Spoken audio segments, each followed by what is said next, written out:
Mr. Chair, yung tao, yung mismo entity na binigyan namin ng award ay nabanggit sa mismo desisyon ng Korte Suprema.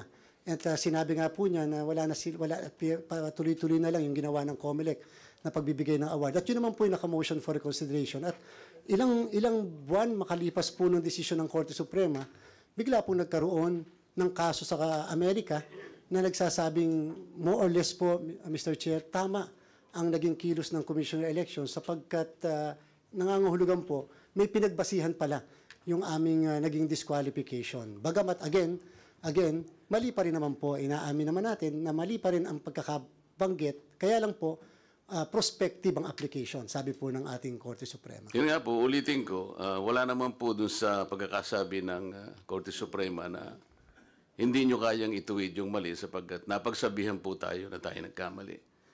Yes, Mr. Chair, kung sasabihin po talaga ngayon sa pangalawang kaso